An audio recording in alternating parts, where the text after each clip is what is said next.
Maintenant. OK. Alors, Si votre cours, excusez-moi, je vous interromps, votre d'autres arrivent, voilà. Si votre cours peut être pour la Refoua Shlema, pour la guérison complète, donc de tous nos malades. de tous ceux qui en ont besoin, bien sûr, de tous ceux En qui sont malades. particulier, Élodie, fille Oui, de Myriam, Sophie, oui, fille de David, oui, Myriam, Viviane oui. et tous les autres qu'Hachem connaît. Bien sûr, Bezat Hashem. Et qu'Hachem envoie la Refoua Shlema dans le monde entier, qu'on sorte de toutes ces maladies et toutes ces peines qu'on a. Amen. Amen. Aussi que, voilà, que c'est vraiment un problème général, global. C'est l'humanité qui est en souffrance actuellement et qui est en exil aussi. Parce que normalement, les hommes devraient vivre dans l'état naturel du monde, qui est un état édénique. On explique dans les livres de pensée juive que l'état normal de l'homme et du monde, c'est un état qui était celui du Gan Eden. Après, c'est une dégradation, mais en fait, il faut retrouver la normalité. La normalité, c'est le Gan Eden. Et quand on cherche la guérison, c'est la guérison des âmes et des corps. C'est en fait guérir de cette grande maladie qui est cet exil que nous connaissons tous. C'est pour ça qu'on attend tellement Mashiach, parce que ça va être une étape dans ce retour à cette harmonie qu'il doit y avoir normalement dans l'univers. Alors, je vous remercie vraiment de m'avoir invité encore une fois. C'est un vrai plaisir. On va essayer de partager un petit peu des idées de Torah, qui, on va essayer de les orienter vers une dimension universelle qui puisse être intéressante pour tout le monde, pour les Bnei Noach en particulier, qui sont déjà dans le courant des 7 mitzvot et qui ont accepté ou qui recherchent ces 7 mitzvot. Donc, à chaque fois, on va essayer de ramener ça. Alors, on parle, souvent, je commence par parler un peu du temps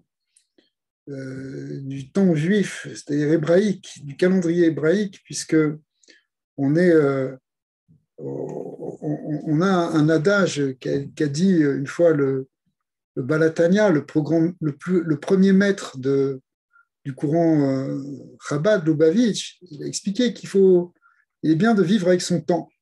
Vivre avec son temps, ça ne veut pas dire vivre avec la mode, mais ça veut dire vivre avec le temps de la Torah, le temps du texte qu'on est en train de lire au cours de la semaine, au cours du mois, le temps des fêtes. Alors, on est actuellement dans un mois qui s'appelle le mois d'Adar, qui est appelé dans la Torah aussi le 11e mois de l'année, puisqu'on commence à compter les mois à partir du mois de Nissan. Excusez-moi, j'ai dit le 11e mois, je voulais dire le 12e mois de l'année. C'est le 12e mois de l'année, le dernier mois. Le mois de Nissan étant le mois où il y a la fête de Pâques, de Pessah, bien que vous savez qu'on compte en même temps la nouvelle année à partir d'une autre date qui est le premier Tishri, c'est-à-dire c'est plutôt vers le mois de septembre. Mais au printemps, il y a un renouveau du calendrier des mois et non pas des années, et qui fait que Pessah, le mois de Nissan, le mois de Pâques, est appelé le premier mois. Et donc, le 12e mois, on l'appelle le mois d'Adar. Cette année, il y a une petite spécificité, c'est qu'il est redoublé ce mois. Donc, on va avoir 2 mois d'Adar. C'est une année, ce qu'on appelle une année embolismique, parce que vous savez sûrement que le calendrier hébraïque est basé sur 2 comptes à la fois. D'ailleurs, on vient d'en parler un petit peu, mais à la fois sur un compte solaire et un compte lunaire. Donc, les mois sont lunaires et ils dépendent du renouveau de la Lune. Mais en même temps, l'année doit suivre quand même les saisons. Si bien que, c'est-à-dire, quand on dit les saisons, ça fait référence donc au soleil. Et donc, on a un calendrier luno-solaire qui fait qu'il y a une rectification du calendrier qui a lieu à peu près tous les 2-3 ans.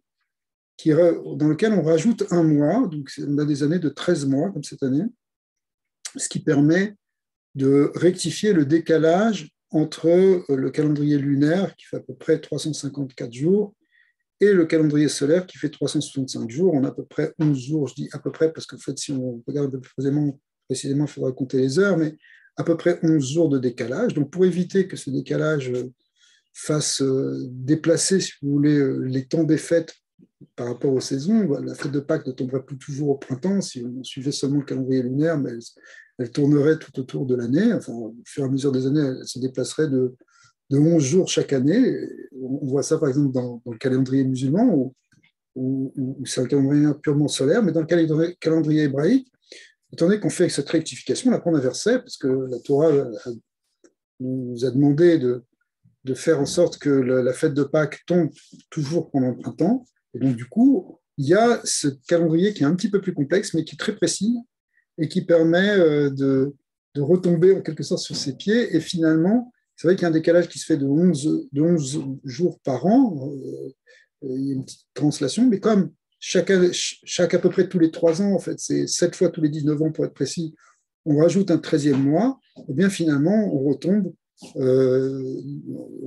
revient toujours à peu près aux mêmes dates, et les fêtes se passent toujours aux mêmes dates, c'est-à-dire que la fête de Pâques est au printemps, les fêtes de Rosh Hashanah et de Sukkot sont toujours à l'automne. Et ça, c'est une des spécificités du calendrier. Alors, on est donc dans le mois d'Adar. Le mois d'Adar, c'est un mois qui est très spécial. Il est écrit dans le code de loi, ce qu'on appelle le Shulchan Arour, la table dressée, le code de loi, que dès que rentre le mois d'Adar, on augmente dans la joie. C'est un mois de joie, et quand il y a 2 mois, alors c'est 2 mois de joie, de Simpra, et la Simpra est très importante, et d'ailleurs on reviendra là-dessus, on va expliquer tout ça. Mais alors, il y a plusieurs raisons pourquoi le mois d'Adar est un jour de Simpra, mais un des points qui est connu, c'est que il y a une fête pendant le mois d'Adar qui est la fête de Purim. Purim, vous avez certainement entendu parler de cette fête, certains connaissez, c'est une fête importante, mais on peut en dire quelques mots, hein, même si cette année, la fête de Purim tombera le 2e mois d'Adar, parce que les maîtres de la Torah se sont posé la question, est-ce que quand il y a 2 mois d'Adar, quand est-ce qu'on fait la fête de Purim? Est-ce qu'on le fait pendant le 1er mois ou le 2e mois? Il y avait des avis pour dire l'un, des avis pour dire l'autre. Finalement, ils se sont mis d'accord pour dire qu'on fait le 2e mois parce que au moins la fête de Purim sera plus proche d'une autre fête qui est la fête de Pessah, qui est aussi une fête de libération. Alors, je n'ai pas encore dit que Purim c'était une fête de libération, mais en fait, on le sait, c'est une fête où les enfants d'Israël ont été libérés. On va expliquer comment. Malgré tout, le 1er mois, on marque un petit peu le coup aussi à la date donc, du Purim, qui est le 14 et le 15 du mois, le 14 Adar et 15 Adar, et on fait ce qu'on appelle une petite fête qui s'appelle Purim Katan, dans laquelle on va un peu se réjouir, on va éventuellement faire un repas, pour montrer que, en réalité, bien que la fête de Purim Véréel est fixée le 2e mois, malgré tout ce mois-là, on se réjouit déjà dans le mois d'Adar, et il y a quelque chose. Alors, c'est quoi la fête de Purim? Et après, on va expliquer un peu plus précisément en quoi ça peut nous concerner. La fête de Purim, c'est un miracle. C'est un miracle que vous connaissez sûrement. Si vous avez lu le rouleau d'Esther, qui est un des 24 livres du canon biblique, eh bien, dans ce récit, qui est un récit original, parce que c'est le seul des 24 livres dans lequel il n'y a pas de mention du nom de Dieu. Dieu n'est pas mentionné, même si les kabbalistes savent le lire en filigrane par des techniques de gematria ou de rapprochement des mots, ou, comme le Rizal dit qu'il est mentionné en fait 26 fois le nom d'Hachem dans la Megillah, mais malgré tout, dans la Megillah voulant dire le rouleau. Dans ce rouleau d'Esther, un rouleau, ça veut dire en fait, ça fait partie des hagiographes des Écritures. Et donc, c'est un récit qu'on pourrait prendre comme un récit un peu historique, mais en fait, ceux qui savent le lire comprennent que c'est le récit d'un miracle et pas simplement le récit d'une coïncidence politique qu'on pourrait comprendre comme ça si on s'en tenait à une lecture purement profane. Mais en fait, c'est quoi le miracle? C'est un événement qui s'est passé il y a plus de 2000 ans, enfin il y a 2600 ans à peu près, et qui a eu lieu en Perse, mais aussi dans le monde entier, parce que bon, la capitale à l'époque de l'Empire, c'était Téhéran, Shushan, Suse, pardon, en, en français, qui était la capitale de l'Empire perse, Perse et Mède, à la suite, si vous voulez, de la destruction de l'Empire de Babylone, et qui, dans l'histoire juive, se situe entre les deux temples. Le premier temple a été détruit par Nabucodonosor, donc par les Babyloniens. Et puis, 70 ans après, se trouve, on n'a pas encore reconstruit le second temple, mais voilà que les Perses qui ont pris le pouvoir eh bien, vont menacer le peuple d'Israël. Donc on est dans cette période entre les deux temples, dans une période de fragilité, puisque les enfants d'Israël sont en plein exil. Ils sont même après 70 ans d'exil. Et 70 ans d'exil, c'est beaucoup. C'est beaucoup parce que c'est plus qu'une génération. Donc la génération nouvelle n'a pas connu le temple, n'a pas connu le judaïsme d'avant. On peut voir ce qui s'est passé récemment après 70 ans de communisme en URSS. Les pauvres juifs russes avaient du mal à être connectés avec la Torah parce qu'on leur avait empêché. Il n'y avait plus de possibilité du tout de pratiquer, de manger cachère, de faire Shabbat, de se réunir pour de l'étude ou des prières. Et du coup, ça crée une très grande descente. Et bien, c'est un peu similaire à ce qui s'est passé. Le peuple d'Israël était dans une situation très difficile. Et par-dessus tout, eh bien, il y avait un empereur qui était cruel et surtout un vizir ou un vice-premier ou un premier ministre qui a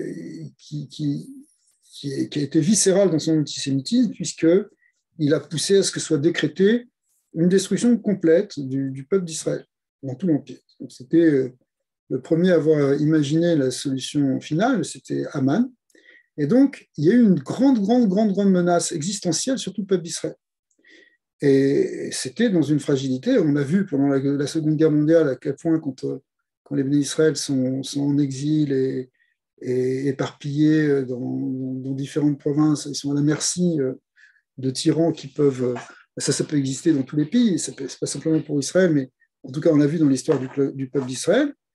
Et c'était déjà la même chose. Et puis, donc, ce rouleau d'Esther nous raconte ce récit et nous raconte comment tout s'est retrouvé, tout s'est retourné, tout a été finalement transformé et sorti pour le bien de manière extraordinaire. Et donc, chaque année, pour fêter ce miracle, les maîtres d'Israël ont institué de faire une fête, la fête de Pourim, avec un certain nombre de lois. Il faut lire, on lit 2 fois ce rouleau, une fois le soir, une fois le matin. On fait un grand repas, on distribue largement de la tzedaka aux pauvres, on envoie des cadeaux à des amis pour se rapprocher les uns des autres. Donc il y a toutes les mitzvot qui viennent avec la fête de Pourim. Mais essentiellement, ce qui est important, c'est de prendre conscience qu'il y a eu un retournement ici, qu'il y a eu un miracle. Et ce miracle, il est vu comme finalement la victoire de la lumière sur l'obscurité. On était dans les plus grandes ténèbres, on était dans un moment de détresse totale et de désespoir. Et puis, il y a eu Hachem, finalement, a totalement transformé et changé la donne. Et au lieu que ce soit les tzadikim qui soient condamnés, qui meurent, et bien finalement, c'est Haman, le méchant, et ses fils, enfin, tous ceux qui étaient à la base de cette volonté de destruction qui ont été pendus à la place. Et au contraire, c'est Mordechai et Esther qui ont été élevés au niveau justement de premier conseiller du roi et de premier ministre. Alors, cette idée de retournement, et ça c'est comme ça qu'on lit en fait, si vous voulez, la lecture de cette Megillah. Maintenant, à un niveau un petit peu plus profond, où les maîtres, en particulier les maîtres de la Chassidoute, mettent l'accent là-dessus, ils nous montrent qu'il y a eu ici c'est le Talmud déjà qui explique ça, mais après ça a été développé dans les textes. Le Talmud, dans la Gemara Shabbat, explique que ce qui s'est passé en fait à l'époque de Purim, c'est pas simplement qu'il y a eu un miracle qui est venu du ciel et qui a sauvé les bénis d'Israël. Il y a eu aussi une transformation, un engagement profond du peuple d'Israël. Les lois étaient telles à l'époque que si les enfants d'Israël ou les Juifs avaient voulu se convertir à une autre religion, avaient dire bon, écoutez, on va arrêter la Torah, on les aurait laissés tranquilles. Ce qu'on voulait plus, c'est pas simplement les tuer physiquement, mais on voulait surtout éliminer la Torah, éliminer le judaïsme. Bien que effectivement la menace elle était physique, c'était pas simplement comme à l'époque de Hanouka où on empêchait les gens d'étudier, mais malgré tout, les maîtres de la Torah, les maîtres du Talmud nous ramènent que s'ils avaient lâché leur religion, les Juifs auraient pu être sauvés. Et ils ont fait le contraire. Et c'est ça qui est très important, c'est-à-dire qu'ils ont au contraire accepté profondément la Torah, ils ont pris sur eux les 613 mitzvot d'une manière beaucoup plus intense. À tel point que le Talmud, dans le traité Shabbat, nous raconte que ce qui s'était passé au moment de la révélation du Sinaï, qui était donc ce qu'on appelle l'acceptation de la Torah, où les enfants d'Israël ont dit on va faire et on va comprendre, c'est Vénishma, eh bien, ça s'est vraiment concrétisé, cette acceptation de la Torah, elle a été réelle et complète qu'au moment de Purim. Alors, c'est intéressant parce que normalement, on ne comprend pas comme ça, parce qu'on se dit, quand les enfants d'Israël sont sortis d'Égypte, ils ont vu des miracles extraordinaires, ils ont vu les 10 plaies en Égypte, la traversée de la mer, qui était un miracle fabuleux, où ils ont eu des visions extraordinaires sur Dieu, finalement. Et puis, quelques jours plus tard, en fait, quelques semaines plus tard, ils ont reçu la Torah sur le mont Sinaï. C'est sûr que l'acceptation, elle était complète et totale. Alors qu'à l'époque de Purim, au contraire, l'esprit était complètement contrit. Les gens étaient dans l'angoisse, dans la peur, dans la terreur. C'était terrifiant, c'était absolument angoissant. Et pourtant, on nous dit qu'ils ont accepté la Torah plus qu'au moment de la révélation sinaïtique.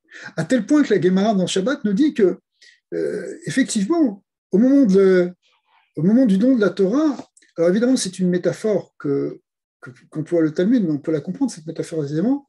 Et il nous raconte que Dieu a soulevé la montagne du Sinaï, l'a mis au-dessus de la tête des enfants d'Israël, et leur a dit, si vous acceptez la Torah, c'est bien, sinon vous allez être enterrés ici. Alors les maîtres nous disent, il ne faut peut-être pas comprendre ça à un niveau, au premier niveau. Ça veut dire que l'idée, bon, je ne sais pas si vous connaissez cette idée, mais l'idée c'est que la révélation du Sinaï était tellement forte, tellement puissante, que d'une certaine manière, les enfants d'Israël n'avaient pas le choix que d'accepter. Ça veut dire, comment tu peux refuser quand Dieu se présente à toi et te dit, voilà, voici ma Torah. Tu vas dire, bien sûr, oui, je la prends. Tu ne vas pas dire, bon, écoute, non, je vais aller boire un café, je ne peux pas. Non, c'est là, c'est devant toi. Il y a un tel grand dévoilement, tu vois tellement de miracles, tu vois tellement de choses que tu dis oui. Mais est-ce que ça a été véritablement intériorisé? Est-ce que tu as vécu un événement très grand, mais c'est pas sûr que tu l'as complètement intériorisé, c'est pas sûr que c'est quelque chose qui fait partie de toi. La preuve en est que 40 jours après cet événement du mont de la Torah, Moïse, après, au moment de la Torah, il monte sur le mont Sinaï pour recevoir tous les enseignements. Quand il descend 40 jours après, eh bien, les enfants d'Israël ont craqué au dernier moment, pensant que Moshe n'allait pas revenir, ils se sont mis à faire un veau d'or. Et donc, s'ils sont retombés dans le péché d'idolâtrie, c'est que quelque part, cet événement et ce miracle qu'ils avaient vécu en direct, ils avaient entendu la voix de Dieu. Il n'y a jamais eu un moment aussi fort que la révélation sinaïtique dans toute l'histoire de l'humanité. Un peuple entier qui entend la voix de Dieu, qui se révèle sur une montagne. Mais malgré tout, malgré la puissance inouïe de ce moment et de cette expérience, eh bien, ils retombent dans l'idolâtrie. C'est quelque chose qui est presque difficile à comprendre. Comment on peut comprendre que tu vis quelque chose d'extraordinaire et après tu retombes dans la bassesse? La réponse, elle est simple. C'est que l'événement n'a pas été intégré. C'est-à-dire qu'ils ont vécu un événement très fort, mais il n'a pas été intériorisé. Il a été vécu. C'est pas rentré dans les profondeurs, si vous voulez, de de chacun. Alors, l'idée, c'est qu'à Purim, et c'est ça le paradoxe, dans un moment où, au contraire, on n'était pas du tout dans la révélation, on était au contraire dans l'obscurité, dans le voilement de l'exil. L'exil s'appelle le esterpanim, le voilement de la face divine. Et malgré tout, il y a eu ici un éveil de teshuva incroyable. On l'apprend dans les versets, on voit que Mordechai, qui était donc le chef du peuple d'Israël à son époque, d'ailleurs les maîtres nous disent que c'était l'âme de Moshe qui était dans sa génération. Il y a toujours l'âme de Moshe qui transmet dans chaque génération. Et bien, ce grand maître Mordechai a pris tout le monde, il a réuni au prix d'un danger énorme, puisque le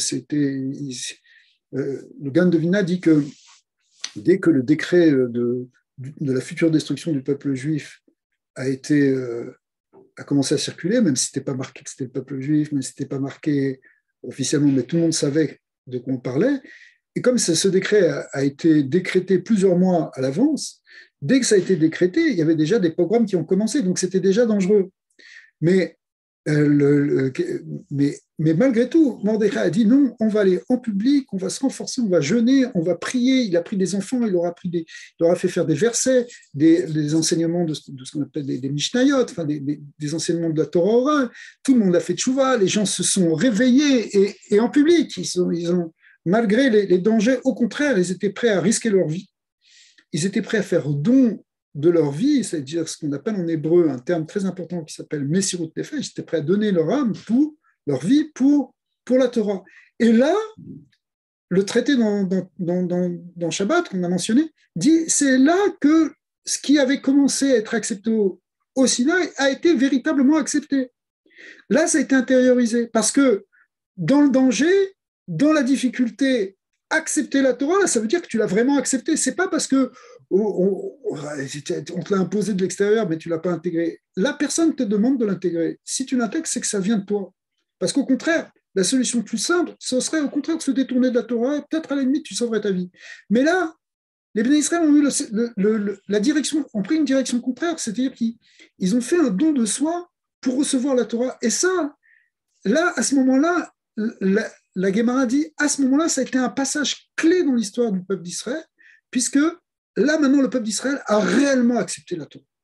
Vous voyez, on était déjà presque 1000 ans après le don de la Torah, mais ça a pris ça pour qu'il y ait cette intériorisation, et ça a pris cette expérience difficile. Des fois, c'est dans la difficulté qu'au contraire, on peut sortir plus grand. Alors, cette Messirut Nefesh, ce don de soi, cette capacité de don de soi, c'est celui qu'il a éveillé dans le peuple à ce moment-là, c'était donc Mordechai, le fameux Mardoché, qui est le personnage central avec Esther dans la Megillah, qui est un personnage historique, un personnage qui était le grand maître d'Israël, qui était, comme on l'a dit déjà, qui avait l'âme de Moshe. Mais en réalité, le don de soi, le premier qui a fait le don de soi dans le peuple d'Israël, on peut le dire comme ça déjà, même si ça ne s'appelait pas le peuple d'Israël, c'est Abraham. Abraham Avinu, le premier des patriarches du peuple juif, il a fait don de soi et lui aussi, il a été prêt à être jeté. Vous connaissez ce midrash qui raconte qu'à l'époque de Nemrod, puisqu'on était juste après la destruction de la tour de Babel, mais il y avait alors encore l'empire, justement l'empire babylonien qui avait commencé avec Nemrod, et qui était un dictateur et un empereur terrible. Eh bien, Abraham a préféré être jeté dans une fournaise de feu plutôt que d'accepter l'idolâtrie qui était la religion officielle de l'époque. Et le fait qu'il a fait ça, alors bon, il a eu un grand miracle, il a été sauvé de la fournaise, etc. Et puis, c'est là que ça a commencé. Mais ce qui est intéressant, et c'est là-dessus qu'on va peut-être s'arrêter, c'est que ce que Abraham a fait, en fait, il a fait don de soi, il a été prêt à mourir pour accomplir le premier des 7 commandements qui avaient été donnés à Noé. Ce n'est pas simplement comme ça, voilà, une histoire par rapport au peuple juif, mais c'est par rapport à l'humanité, parce qu'en fin de compte, Abraham, à l'époque, il n'y a pas encore eu le don de la Torah, donc on ne peut pas réellement encore parler de judaïsme à proprement parler, mais il est celui qui va montrer la voie de refuser l'idolâtrie et d'accepter le Dieu un, qui est la base en fait de toute la Torah telle qu'elle était avant le Sinaï avec les 7 lois de Noé, ou telle qu'elle est après le Sinaï dans la Torah d'Israël, c'est toujours la même. D'accord? C'est le point central, c'est le premier des 10 commandements. Enfin, le premier des 10 commandements, il se conjugue en deux commandements, qui sont les deux premiers, qui est je suis l'Éternel, c'est-à-dire l'acceptation, la reconnaissance du Dieu un et infini, et en même temps l'autre facette qui est le rejet de toute idolâtrie, le deuxième commandement, que il n'y aura pas d'autres dieux. Les maîtres nous disent c'est le même commandement dans sa face positive ou dans sa face négative. Quand je dis négative, c'est-à-dire ne pas.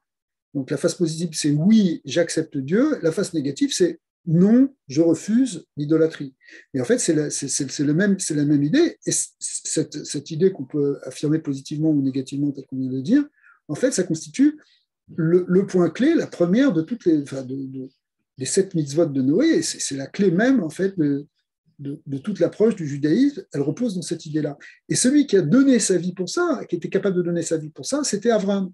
Finalement, Mordechai a fait la même chose. Il a pris des risques. Esther aussi a pris des risques. Et tout le peuple a pris des risques. Tout le monde est rentré dans cette mitzvah-là au prix d'un risque terrible. Alors, ici, il y a quelque chose qui est très, très intéressant parce que cette mitzvah, qui est donc la première des 7 mitzvot des Bnei Noach, c'est une mitzvah qui, en fait, c'est quoi? Comment elle s'appelle, cette mitzvah? Alors, Maïmonide, le Rambam, lui donne un nom. Il dit, cette mitzvah, elle s'appelle Amanat Elokut en hébreu. Je vais traduire. C'est quoi Amanat Elokut? Ça veut dire la foi en Dieu, la confiance en Dieu. On n'aime pas tellement traduire par foi parce que le mot foi, il peut prêter à d'autres connotations éventuellement. Alors, souvent, on s'en remet à la racine du mot Emouna qui veut dire qu'on traduit en général par foi, mais dans la racine Emouna, il y a l'idée de de mère, de maman. Et comme l'explique Baya ibn Pakuda, un grand maître du XIIIe siècle, qui a écrit un livre extraordinaire qui a été traduit en français, d'ailleurs, qui s'appelle Les Devoirs du cœur, que je vous recommande. Dedans, il y a un grand passage qui s'appelle Shara Bitachon. En français, ils ont traduit ça par la voie de l'abandon en Dieu, parce qu'on se donne complètement un Hachem dans ce qu'on appelle le Bitachon ou la Emouna. Il explique que c'est une confiance qui est comparable à la confiance qu'un bébé a avec sa maman. Quand un bébé tète sa maman, il n'est pas en train de se demander aucune question. C'est tout à fait naturel pour lui. Il sait que c'est sa nourriture, que tout ce qu'il va recevoir, ça vient du sein de sa mère, ça vient de sa mère.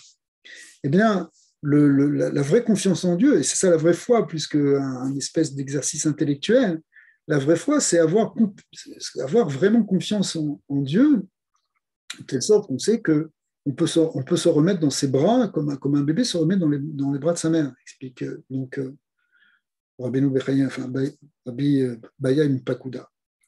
Et ça, si vous voulez, ça, on appelle ça l'émoun. Alors, vous pouvez le traduire par confiance, vous pouvez le traduire par foi. Ce qui est important ici, c'est un point qui est très intéressant, parce que à part quelqu'un qui rejette complètement l'idée de croyance, quelqu'un qui est athée, on va dire, ou quelque chose comme ça, et même ça, il faut creuser, parce que des fois, les gens ne sont pas vraiment athées, c'est une manière de parler, mais si quelqu'un il se dit qu'il croit en Dieu, effectivement, voilà, on est dans la première des 7 mitzvot de Noach, c'est la croyance en Dieu, finalement. Eh bien, en fait, ce n'est pas un monobloc. C'est pas je crois en Dieu ou je ne crois pas en Dieu. Vous savez, les enfants à l'école, je me rappelle quand on était petit, est-ce que tu crois en Dieu, est-ce que tu ne crois pas en Dieu? Mais c'est pas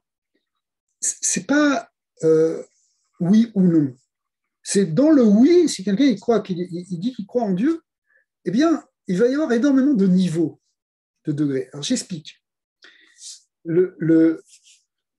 Le Talmud, toujours, explique, vous savez que le Talmud, c'est quelque chose qui est très important dans l'étude pour les Bnei Israël, parce que le mot Talmud veut dire étude, d'ailleurs. Enfin, c'est là-bas qu'il y a toutes les idées et toutes les lois qui sont discutées. Il discute il ramène un cas qui illustre très bien ce qu'on va dire. Il peut y arriver que parfois un voleur, un cambrioleur, vous imaginez le cambrioleur, il est là, il a sa pince là pour ouvrir la porte, et le Talmud dit, il est là sur le toit ou à la porte, et qu'est-ce qu'il fait? Il commence à prier à Hachem, Il dit, Hachem, s'il te plaît, fais en sorte que ça marche, que je ne me fasse pas prendre. Parce qu'il prend des risques. Peut-être qu'il va se faire attraper, peut-être qu'il va se faire tuer. Je ne sais pas. Donc, il prie Dieu pour que Dieu le protège. Donc, c'est un croyant, lui. C'est pas, il a la Imouna. Il croit en Dieu. Il croit même que Dieu peut le protéger. Et c'est vrai que Dieu peut le protéger. C'est pour ça qu'il prie. Mais en même temps, on sent bien qu'il y a quelque chose de bizarre. Quoi, le voleur, il prie? Oui, le voleur, il peut prier. Mais ça veut dire quoi? Ça veut dire que sa croyance, elle n'est pas complète. Parce que s'il croyait vraiment en Dieu, et qu'il croit, il peut peut-être croire que Dieu peut le protéger, mais pourquoi tu ne crois pas que Dieu peut te nourrir aussi? Tu ne crois pas que Dieu, si Dieu il a créé le monde, et c'est lui le créateur, c'est lui aussi qui donne des lois dans le monde. Alors si tu as confiance en lui, respecte aussi ses lois. Dieu a dit ne pas voler, pourquoi tu voles maintenant? Alors, ça nous fait rire. À chaque fois qu'on lit ce passage du Talmud, on sourit. On sourit parce que c'est un peu caricatural. Mais en réalité, c'est de nous que ça parle. Pourquoi c'est de nous que ça parle? Parce que jusqu'où elle est notre confiance en Dieu? Jusqu'où elle est notre croyance en lui? Écoute, oui, moi je crois dans le bon Dieu, mais tu sais, tout ça, toutes ces lois, écoute, le bon Dieu, il est bon, moi je m'arrange avec lui. C'est une manière en réalité de montrer que ta croyance, elle est limitée. Parce que si tu as avec une vraie croyance, bah, tu t'en remets, tu suis exactement ce qu'il t'a demandé. Ah, tu as envie, tu as un Yetzerara, tu as un penchant qui te pousse à faire quelque chose, tu dis non, puisque Dieu a dit non. D'accord? Alors pourquoi tu fais comme ça? Je crois en Dieu, mais quand même, je fais. Pourquoi? Parce que ta croyance en lui, elle est limitée. Un grand sadique qui voit Hachem partout, qui sent sa présence, qui est dans une crainte d'Hachem parce qu'il perçoit la dimension divine dans tout ce qui l'entoure, devant lui, il voit la dimension de Dieu qui est derrière, cachée derrière le voile du monde. Bien lui, il ne va pas tomber dans cette faute. Pourquoi? Parce que sa croyance en Dieu, elle est beaucoup plus forte. En réalité, ça va loin cette idée parce que l'idée de croyance en Hachem, et donc, vous voyez, on touche ici à un point qui est intéressant parce que c'est vraiment la première des 7 mitzvot et c'est la plus importante. C'est une mitzvah dans laquelle on peut progresser. Il peut y avoir une dynamique.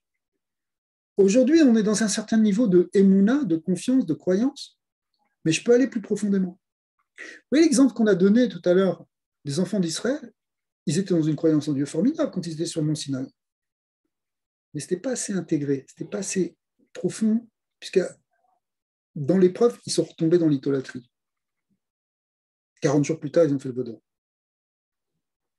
Et pourtant, après plusieurs centaines d'années, finalement, le peuple d'Israël est arrivé à une maturation, une maturité où, même dans la difficulté, même au risque de tout perdre, ils ont dit on ne bougera pas de cette mitzvah. On croit réellement à Hachem, c'est lui qui est le maître du monde. Il n'y a pas ni Haman, ni Achashverosh, ni rien du tout.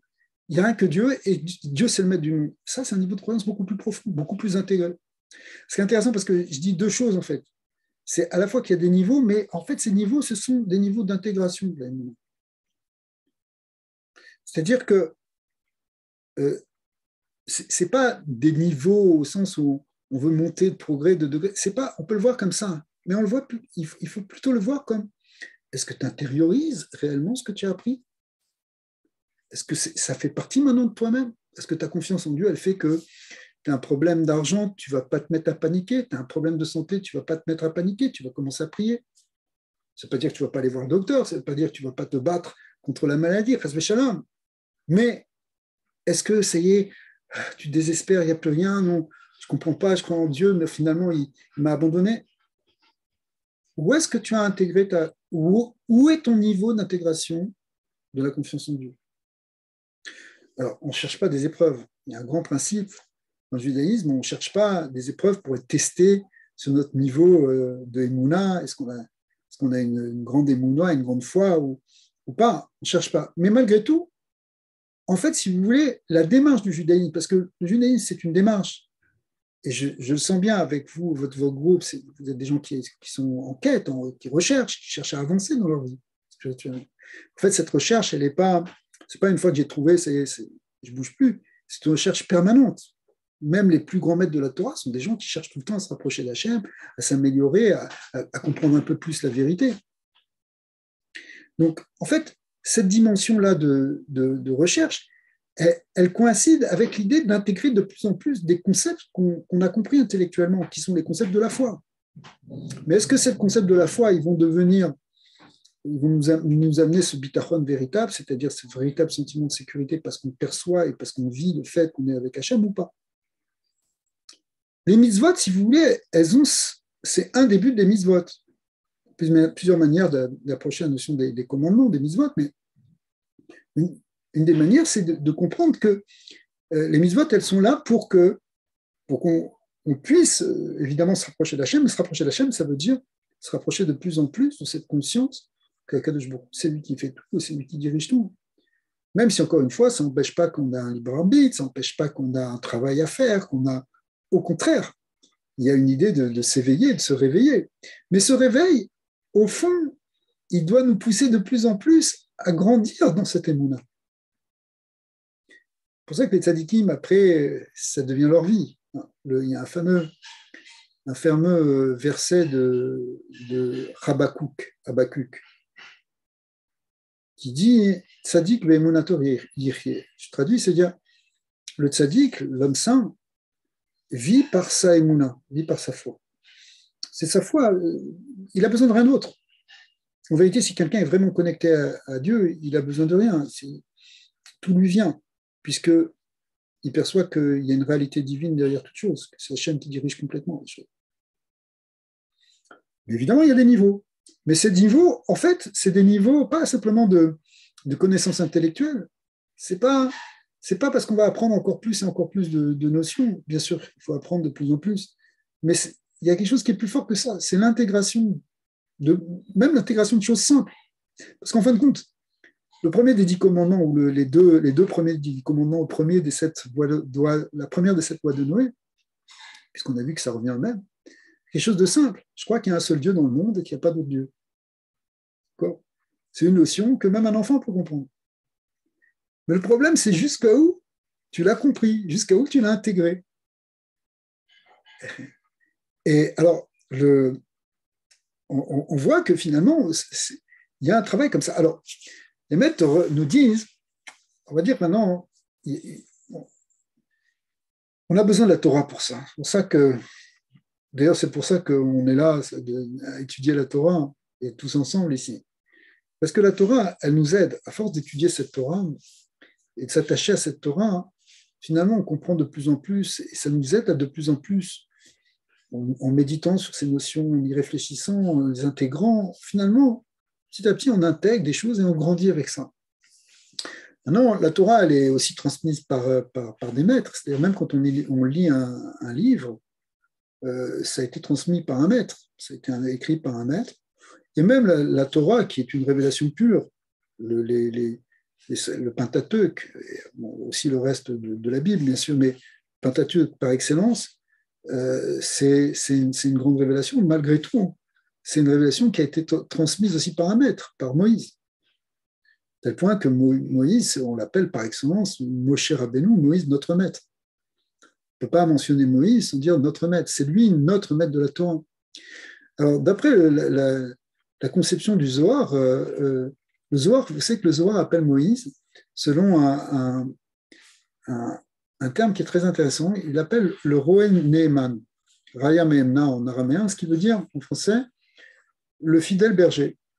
C'est un fidèle berger, donc dans l'image du fidèle berger, du berger fidèle, on imagine effectivement que c'est comme si les enfants d'Israël sont un troupeau et que le maître de ce troupeau, c'est Dieu, et il y a besoin d'un berger pour les garder, et c'est Moïse qui va être envoyé. Effectivement, on voit que Moïse, c'est lui qui a sorti les enfants de la terre d'Égypte, qui les a amenés au Mont Sinaï, etc., et qui les a amenés jusqu'à la porte d'Israël. Donc, c'était le fidèle berger. Un fidèle, ça veut dire qu'il ne va pas laisser une brebis de côté, il va prendre son travail très au sérieux et de manière très responsable. C'est ce qu'on voit avec Moïse.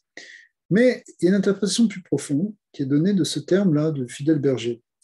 Parce que Raya Mehemna, qui veut dire le berger fidèle, on peut aussi le traduire autrement.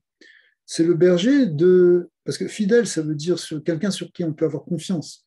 Donc, en hébreu, ça se dit Neeman ou Neemna en araméen, mais la racine, c'est la même racine que Emouna. Emouna, c'est c'est le berger dans lequel on peut avoir confiance. Mais maintenant, l'interprétation qui est donnée dans certains livres, en particulier dans le livre du Baal Tanya, c'est que c'est le berger c'est quoi le travail d'un berger, à part regarder les moutons? C'est d'amener les moutons dans les endroits où ils vont pouvoir paître, où ils vont pouvoir manger. En fait, il est là pour les nourrir, essentiellement. Et donc, Moïse, il est vu aussi comme celui qui fait paître ou qui nourrit le peuple d'Israël. Il est nourri de quoi? De Emouna, justement. C'est pas que c'est simplement lui sur lequel on peut avoir la Emouna, que c'est un bon berger. C'est que c'est un berger qui nous nourrit de Emouna. Effectivement, les enseignements de Moïse, c'est-à-dire les enseignements de la Torah, Moïse étant complètement effacé devant Dieu. Mais ça s'appelle quand même, on appelle ça aussi quand même les enseignements de Moïse, au sens où c'est lui qui les a transmis. Eh bien, ils font grandir la Emouna.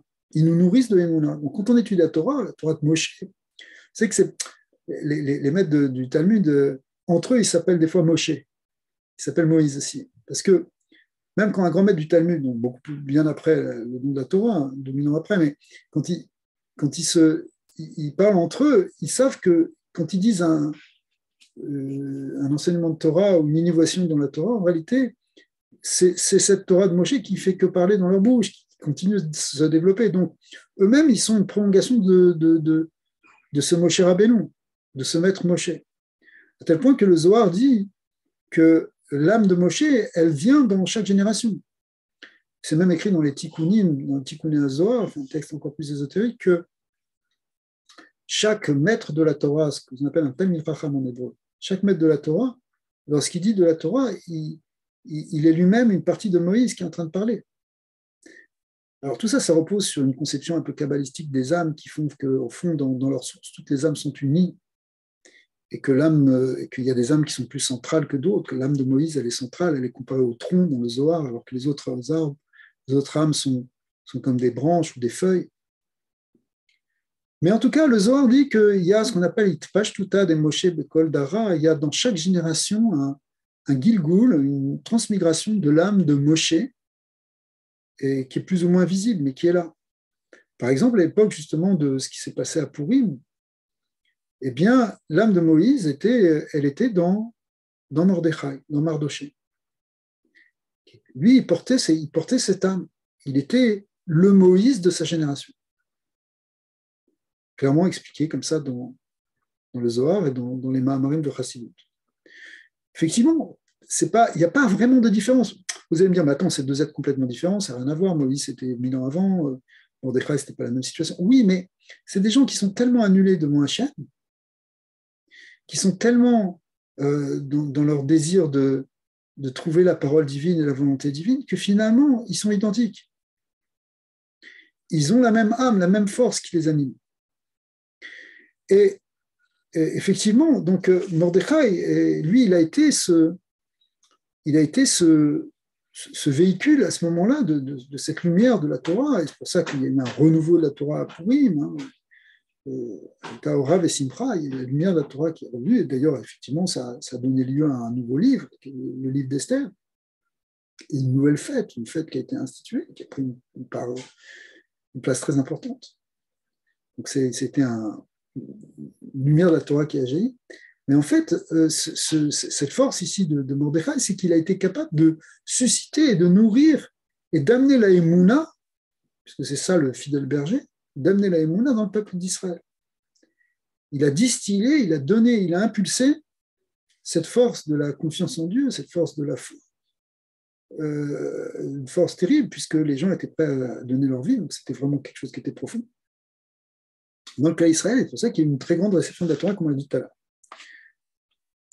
Ça rejoint un enseignement un peu qui a priori a l'air complètement différent, mais on va voir que c'est la même chose, du Talmud qui dit que pendant le mois d'Adar, donc pendant ce mois-là, ou ces 2 mois comme cette année, le mazal d'Israël est très fort. C'est quoi le mazal? Vous avez déjà entendu ce mot, c'est un mot qui est très connu.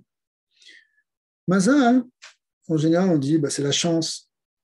Ou c'est, puisqu'on a parlé d'idolâtrie tout à l'heure, l'idolâtrie, c'est ce qu'on appelle aussi, on appelle ça la avoda de Kochavim ou Mazalot. L'idolâtrie qui consiste à servir des étoiles ou des constellations.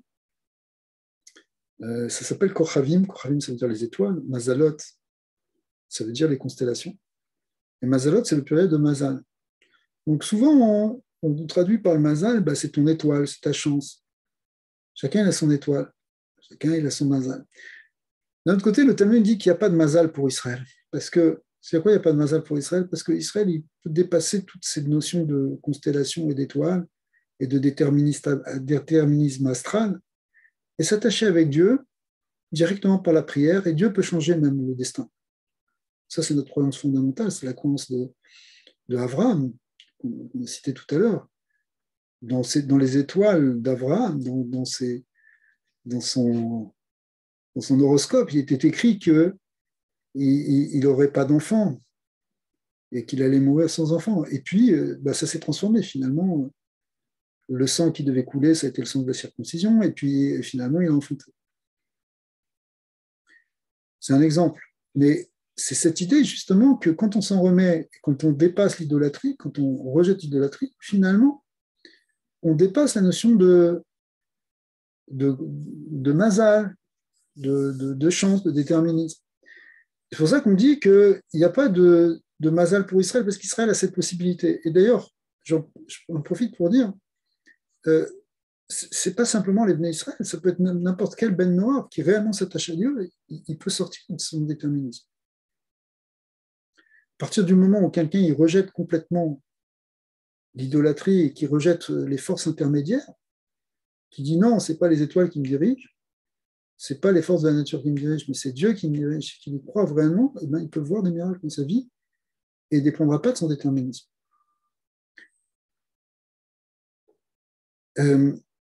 Si c'est comme ça qu'on dit qu'il n'y a pas de mazal, pourquoi le Talmud nous dit, c'est même ramené dans la halacha, que le mazal, il est bon pour Israël dans ce moment-là. Au contraire, c'est un moment propice, même si on a, par exemple, un jugement avec des méchants, on a plus de chances de le gagner. Pourquoi? A priori, il n'y a pas de mazal, il n'y a pas de déterminisme. Alors, en fait, il y a une manière plus ésotérique de comprendre la notion de mazal. Ce n'est pas la chance, ce n'est pas le déterminisme, ce n'est pas les constellations. Mazal, ça vient du verbe en hébreu qui dit nizoul, qui veut dire couler. C'est le flux. Et le flux, en réalité, c'est le flux de lumière divine à laquelle notre âme est attachée. Pendant le mois d'Adar, il y a beaucoup de lumière qui passe. Pourquoi? Parce que c'est un temps qui est propice à ça. On voit qu'il y a cette histoire de Pourim, il y a cette idée-là où finalement on peut s'attacher réellement à Hachem. Mordechai comme Moïse sont des gens qui ont suscité la émouna dans le peuple d'Israël. Et susciter la émouna dans le peuple d'Israël, ça veut dire ils ont connecté les âmes avec Dieu. Ils ont connecté les âmes, comme nous dit le Zohar, avec le Or En Sof, avec la lumière infinie de Dieu. Et cette lumière infinie qui coule dans nos âmes, c'est ça notre mazal. Mazal, c'est un flux, en réalité, ce n'est pas les étoiles, ce n'est pas un déterminisme, c'est un niveau de proximité avec Hachem. Et donc, le mois d'Adar, il est joyeux, c'est pour ça qu'on se réjouit pendant ce mois d'Adar ou ces 2 mois d'Adar. On se réjouit parce qu'en fait, la véritable source de joie, c'est la proximité avec Akadosh Baruch Hu, avec Hachem. Et ça, c'est un enseignement qui est vrai pour tout le monde, qui est vrai aussi pour les Bnei Noach. Pourquoi? Parce que si ça dépend en fin de compte de cette acceptation, de cette première mitzvah, des 7 mitzvot, qui est ce rejet d'idolâtrie pour s'attacher à Dieu, eh bien plus on va le faire, plus on va l'intégrer, et plus cette lumière divine va rentrer dans chacun. Donc, ce n'est pas simplement quelque chose qui est pour l'histoire du peuple d'Israël à cause de l'histoire de Pourim, c'est quelque chose qui est vrai tout le temps pour tout le monde. Plus une personne rejette le faux, le mensonge, l'illusion du monde pour s'attacher et intégrer le fait que Akadosh Baruch Hu, c'est lui le vrai maître du monde, plus il va faire ça, plus il va augmenter son mazal, c'est-à-dire sa connexion avec Dieu. Et c'est ça qu'on a besoin. On n'a pas besoin de connexion avec les étoiles. Au contraire, c'est ça qu'on est en train de rejeter. Alors,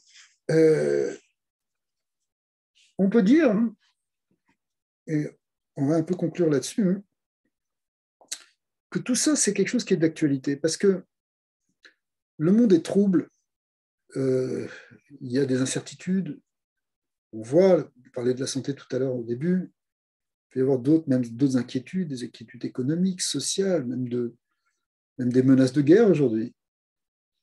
Donc, il y a des grandes inquiétudes, et un peu comme à l'époque de Pourim, où lorsque on est inquiet, en fait, il y a deux possibilités de réagir. Soit on va réagir en paniquant totalement, un peu comme les enfants d'Israël qui se seront mis à retomber dans le cycle idolâtre, là, le veau d'or, ou bien au contraire, on va se renforcer et dire non. Moi, je crois qu'il va y avoir la Géoula, c'était ça ce que disait Mordechai. Mordechai aura rappelé, écoutez, on vit un moment de ténèbres, on est 70 ans après la destruction du temple, mais souvenez-vous que le prophète Jérémie avait dit, dans 70 ans, vous allez revenir et on va reconstruire le temple. Ah, mais pour ça, on ne voit plus rien, c'est impossible, il n'y a aucune solution politique pour qu'on le fasse, on est complètement soumis à un empire terrible. Je ne sais pas, penser, je sais pas, à l'URSS des années sombres, comment tu peux imaginer sortir de ça? D'accord? Et pourtant, voilà, Mordechai leur dit non. Et ils ont cru, ok, on croit en toi, Mordechai, comme on a cru en Moïse, mais on y croit beaucoup plus encore maintenant. Ils ont eu cette confiance, ils ont intégré cette confiance. Eh bien, nous aussi, on doit faire la même chose aujourd'hui. Peut-être des choses qui nous... Grâce à Dieu, on n'est pas du tout dans les mêmes conditions. Toutes proportions doivent être gardées. Pas dans des dangers que le peuple juif a connus à cette époque-là. L'humanité sans des menaces, sans fragiliser, mais malgré tout. D'accord? Mais notre réaction, enfin celle que nous proposent ces enseignements de Torah, c'est que notre réaction doit être de se renforcer, d'essayer de dire non, dépasser la peur. Vous savez que toute cette idée-là vous avez aussi entendu ce mot, je suis sûr plusieurs fois, mais toute cette idée-là de Haman et de ces gens qui voulaient détruire, etc., c'est une force qui s'appelle Amalek.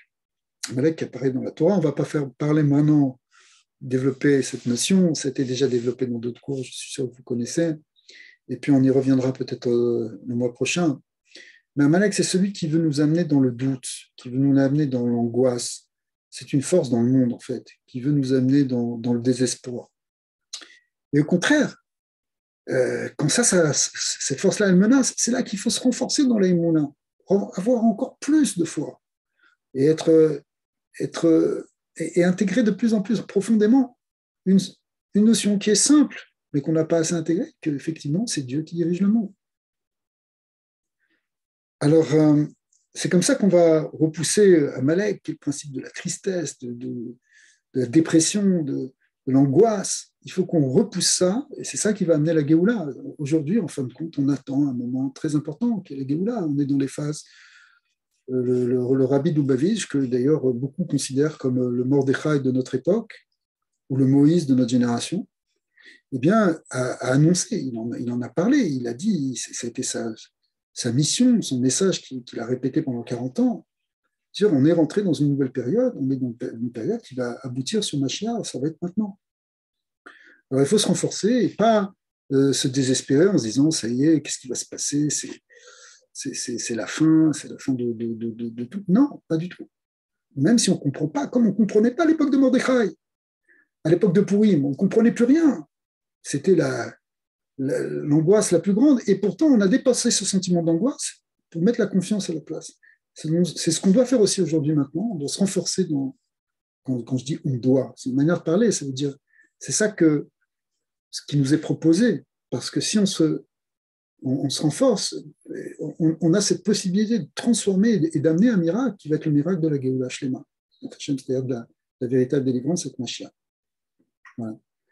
Si vous avez des questions, avec plaisir, ou des questions ou des remarques.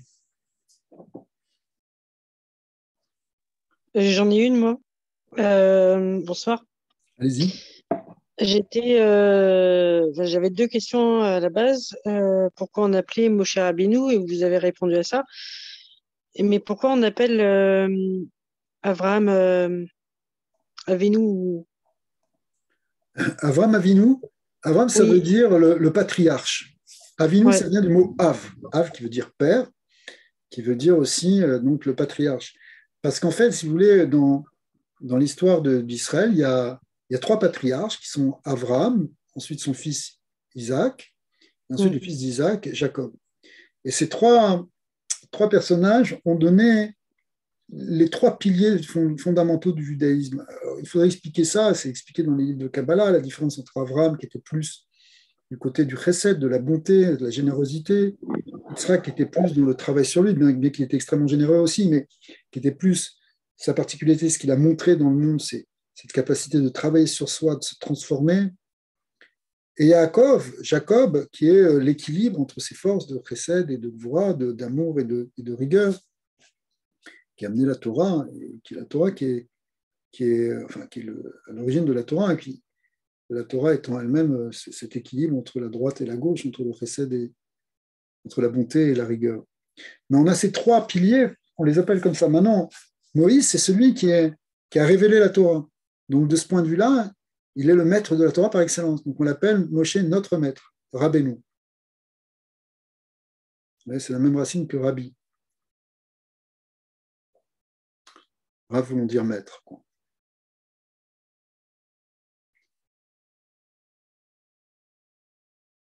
Mais tous ces personnages bibliques, si vous voulez, pour nous, on peut les voir comme des gens qui ont vécu il y a longtemps, etc. On peut les voir comme des êtres qui dépassent le temps et qui sont là avec nous d'une certaine manière. Parce que, bon, ça va nous amener dans d'autres considérations, mais le fondement un peu profond de la Torah, c'est que la vie physique, c'est qu'un aspect de la vie, mais l'aspect essentiel, c'est la vie spirituelle. Or, l'âme de Moïse, elle continue d'exister. Son corps, ok, il a été enterré, mais son âme, elle continue. Et elle est là, et à chaque fois qu'on dit son enseignement, ben, son âme, elle est quelque part là, dans notre bouche, si vous voulez. Dans notre bouche, dans notre cœur, si on médite sur une de ses paroles, etc. Donc c'est pour ça qu'on l'appelle notre maître, pas simplement le maître de nos pères, ou le maître d'une génération il y a 3000 ans. Non, c'est notre maître aujourd'hui, parce que à chaque fois que vous ouvrez un livre de Torah, quelque part, c'est la prolongation de son enseignement. Donc il est là à travers son enseignement. Spirituellement, il est là. Vous voyez, physiquement, bien sûr, non. Mais spirituellement, il est là. C'est ça. Or, la vie spirituelle, elle est encore plus grande, si vous voulez. Parce que c'est ça qui compte, à tel point qu'il y a un enseignement très profond qui a été donné par des maîtres de la Torah, parce qu'on sait que la date de naissance de Moïse et la date de sa disparition, c'était le même anniversaire, le 7 Adar. Justement, pendant le mois d'Adar, il y a des raisons aussi. Tout ça est lié.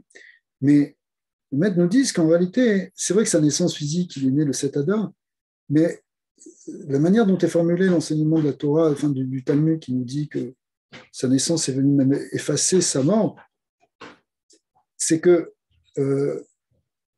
parce que Haman avait été content que bon, je ne vais pas tout parler maintenant, je ne vais pas tout expliquer maintenant, mais en tout cas, c'est que sa naissance, c'est vrai qu'il est né physiquement le 7 Adar, mais en réalité, il est né spirituellement aussi le 7 Adar lorsqu'il a quitté ce monde physiquement. Parce que lorsqu'il a quitté ce monde physiquement, c'est vrai que physiquement, il s'est caché, mais c'est là qu'il est vraiment né spirituellement dans ces enseignements qui ont été partagés et qui ont été véhiculés depuis. Donc, il est toujours vivant de ce point de vue-là. Vous voyez, bon, il faut s'habituer un peu à cette conception de ce qu'on appelle vivant. Mais parce que pour nous, la vie, c'est la vie dans un corps, mais ce n'est pas vrai. La vie dans un corps, c'est un aspect de la vie. Parce que l'âme, elle est vivante même sans le corps.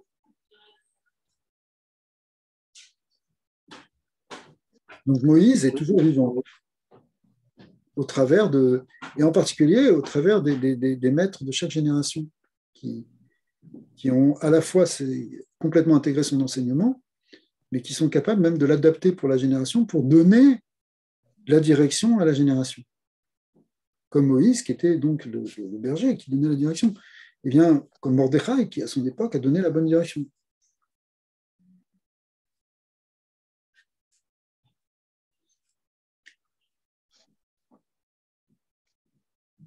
Oui, Hugues, je vois que tu veux parler.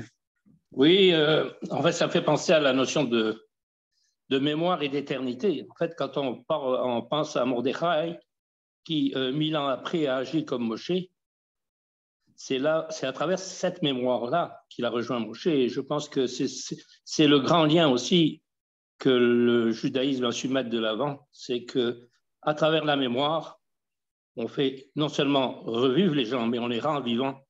Et puis, ça me fait penser à la notion aussi d'éternité de l'homme. L'homme est éternel à travers ses enfants. Si ses enfants, bien entendu, il les mérite lui, et si eux le méritent. Oui, c'est ça. C'est-à-dire que par rapport à ce que tu dis sur la mémoire étant très, très importante. D'ailleurs, c'est une mitzvah de Zachor, de se souvenir parce qu'a fait Amalek. Il y a plusieurs dans la Torah. En tout cas, l'idée de mémoire, c'est pas simplement un je me souviens, comme dans certaines régions, mais c'est se souvenir. C'est une blague, parce qu'au Québec, c'est marqué comme ça sur les plaques d'immatriculation, il y a marqué je me souviens. Ce qui est intéressant, ce qui est important, c'est important le souvenir. L'idée est déjà bonne. Mais l'idée, c'est quoi de se souvenir? C'est le souvenir. Il faut se souvenir pour actualiser la chose. C'est pas simplement un souvenir nostalgique du passé, d'un passé glorieux, etc., qui fait que bon, on a encore confiance en nous. C'est pas seulement ça. Ce que tu dis sur l'éternité, sur la mémoire, c'est que en fait, la Torah est éternelle. Parce qu'en fait, elle est intemporelle, même si on a dit qu'elle est de Moïse, mais en fait, elle n'est pas de Moïse, elle est de Dieu, qui est intemporelle. Donc, lorsque cette dimension est intemporelle, elle peut être dite il y a 4000 ans, il y a 2000 ans ou aujourd'hui, c'est la même Torah qui peut nous enseigner la même chose maintenant. Donc, le souvenir qui est véhiculé par les maîtres, comme par exemple Mordechai, en réalité, c'est un souvenir d'actualisation dans le présent de quelque chose. C'est vrai qu'il y a eu le don au Sinaï il y a 4000 ans, mais il est donné aujourd'hui. Aujourd'hui, on est devant le mont Sinaï, nous disent les maîtres. Si quelqu'un il ouvre un livre de Torah, il doit voir qu'il est devant le mont Sinaï, qu'il entend la parole de Dieu. Bien sûr, il est devant un livre, mais quelque part spirituellement, c'est éternel, donc c'est actuel.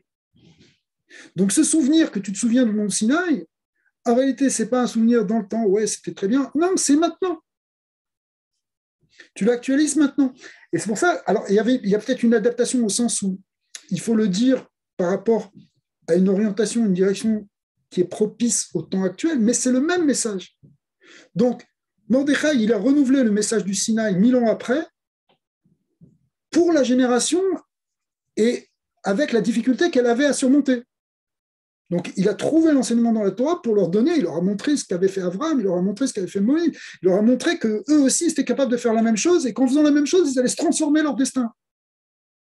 Et nous, c'est vrai pour nous aussi, même si on ne voit pas Mordechai aujourd'hui. Mordechai, ça nous paraît comme un personnage biblique, mais il est là aussi, cet enseignement, il est là. Tu ouvres la Megillah, tu ouvres la Torah, eh bien, il y a l'enseignement qui est là, et la parole de ces maîtres résonne, et elle te parle. Et en plus, on a eu la chance d'avoir, parce que, entre autres, on a des grands maîtres de la Torah, mais entre autres, on a eu l'âme du Rabbi de Lubavitch, qui était extraordinaire. Certains ont dit, des gens qui ne sont pas des rabbats, des âmes comme l'âme du Rabbi de Lubavitch, il y en a une tous les 1000 ans qui descend comme ça.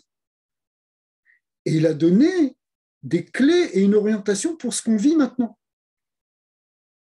Ce que je vous dis, c'est le Rav Abergel qui a dit ça, c'est des gens qui ne sont pas des rabbats. Ils ont dit, l'âme du Rabbi, c'est une fois tous les 1000 ans qu'il y en a une comme ça. Et elle est envoyée pour éclairer. Voilà, le peuple juif devait se reconstruire après la grande brisure de la Shoah, etc., reconstruire un nouveau judaïsme et donner une orientation qui est l'orientation de nous diriger vers cette prochaine étape, qui est l'étape de la Géoula. Et il a donné des clés qui font que ça marche encore aujourd'hui. Et que c'est ça, et qu'on a les réponses pour ce qu'on doit faire maintenant. Mais ça a été envoyé par Hachem aussi. c'est des Neshamot, comme dit Rashi au début du Chumash, que les Neshamot, les âmes des tzadikim, des grands saints, Dieu les saupoudre dans certaines générations pour éclairer les générations. Donc, la même chose, l'âme de Mordechai, elle est venue, à ce moment-là, on avait besoin de gens comme Mordechai et Esther pour surmonter cette épreuve. S'ils étaient venus 2 générations avant ou 2 générations après, c'était pas bon, il fallait qu'ils viennent là. Mais ça, c'est Dieu, il sait qui a envoyé, à quel moment. C'est quand même lui qui dirige le monde et c'est lui qui dirige les âmes. Mais dans leur génération, ils sont venus donner ce qu'il fallait. Et nous aussi, on a ce qu'il faut. On est paré, on sait que les clés, une des clés, c'est les 7 mitzvot de Béné Noir. C'est le rabbi qui est venu nous les dire. Hein. C'est le rabbi, ça. Le mouvement des Béné Noirs. Attention, je ne suis pas en train de vendre le rabbi pour lui.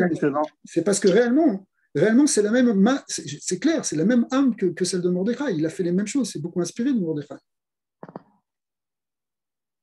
Et il a expliqué l'idée d'amour du prochain, l'idée de tzedaka, l'idée de joie, toutes les clés dont on a besoin aujourd'hui, elles sont là. Bon, il y a d'autres enseignements, ce n'est pas le seul. Il y a d'autres maîtres, il y a Rabbi Nachman, certains, je sais, ils connaissent beaucoup. Mais les enseignements, ils sont là parce qu'on a besoin de cette Torah pour surmonter les difficultés qu'on a maintenant et pour relever le défi. Et le défi, c'est de passer une autre étape. Comme le défi à l'époque de Purim, c'était de passer une autre étape, c'est-à-dire le 2e Beth Amikdash, le 2e temple. Puisque à la suite de ça, il y a la reconstruction qui a commencé. Et le défi qui nous attend maintenant, c'est la construction du 3e temple. Et on sent, tous les signes sont là. Même si aujourd'hui, on a l'impression que tout a l'air de se bloquer, comme à l'époque de Purim, on pensait que ça y est, on était arrivé au bout de 70 ans, que les prophéties de Jérémie allaient enfin se réaliser, et hop, il y a une menace existentielle beaucoup plus grande. En réalité, Mordechai a dit, il ne faut pas avoir peur. Il ne faut pas commencer à rentrer dans ces histoires-là. Il n'y aura rien, il n'y a rien qu'Hachem. Vous allez voir les miracles. Et il y a eu les miracles. Il attendait simplement qu'on se réveille.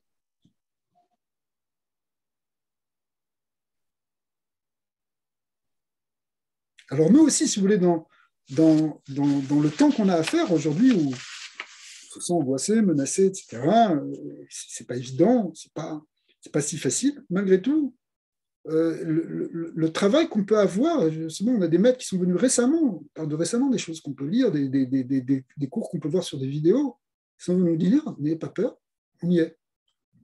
Il va y avoir cette reconstruction du 3e temple, comme ce que disait Mordechai. Hein. Mordechai a dit non. Il y aura le 2e temple, vous allez le voir.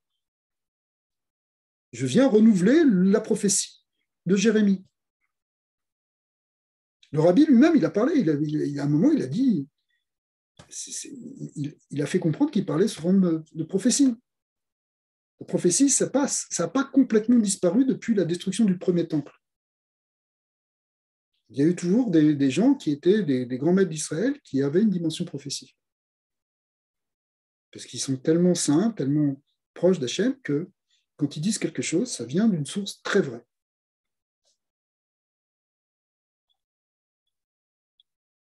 Le fondement du judaïsme, hein, c'est la prophétie. Oui, allez-y.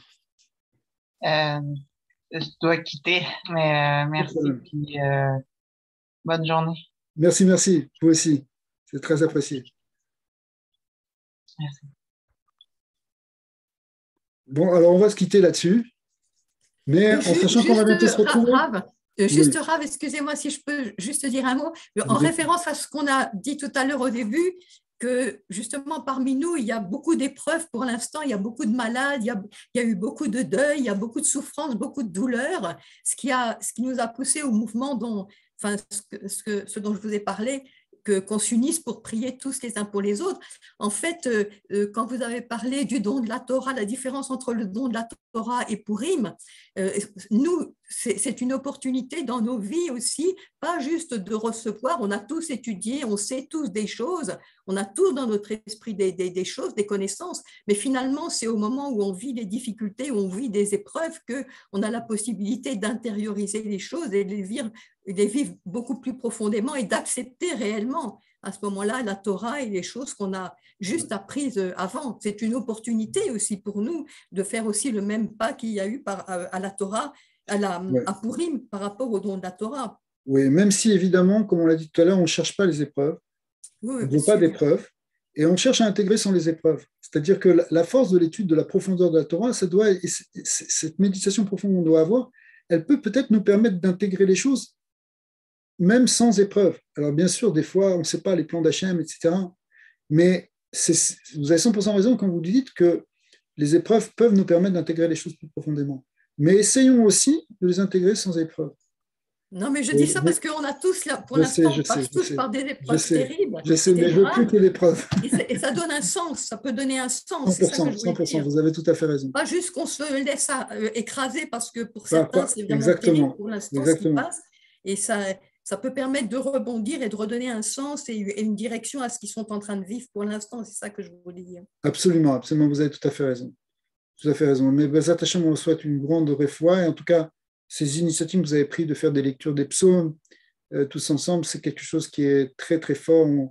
La puissance qu'il y a dans les lectures des psaumes du roi David est exceptionnelle. Elle peut transformer tous les décrets qu'il y a dans le ciel, elle peut tout transformer.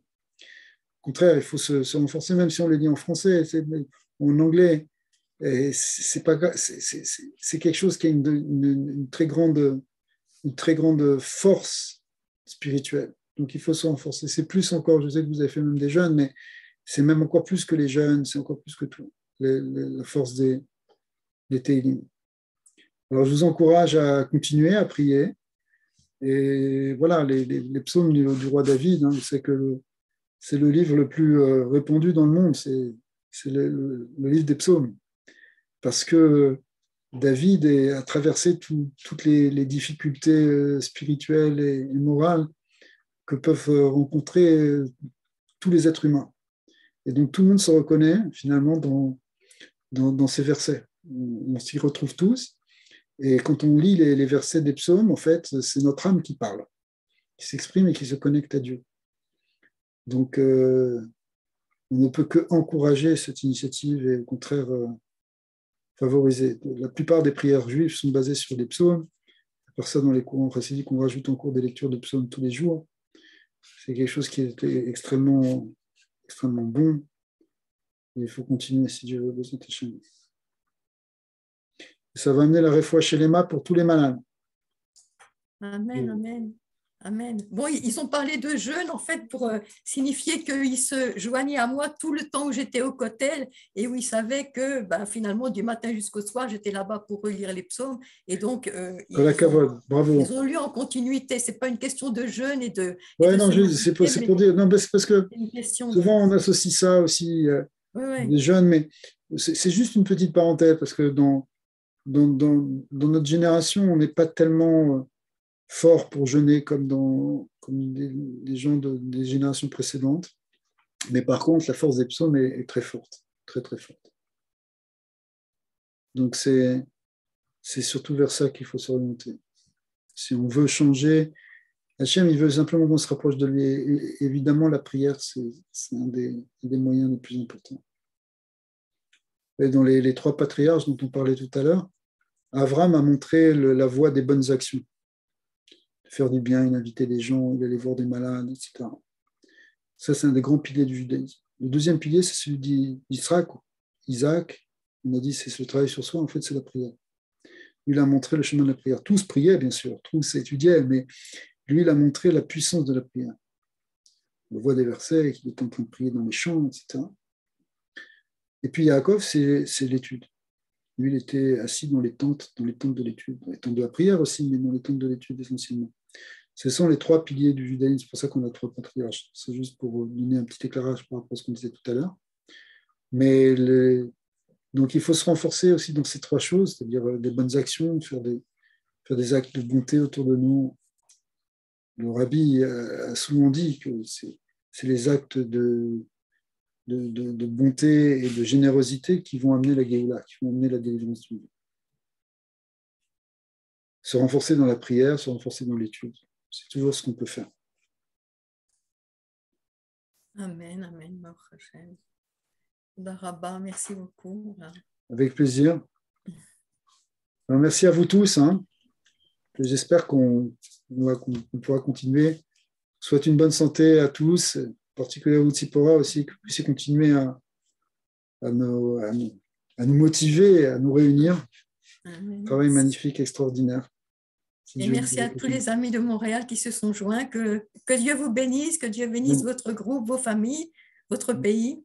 Amen. Que vous soyez toujours tous plus nombreux aussi là-bas. Merci.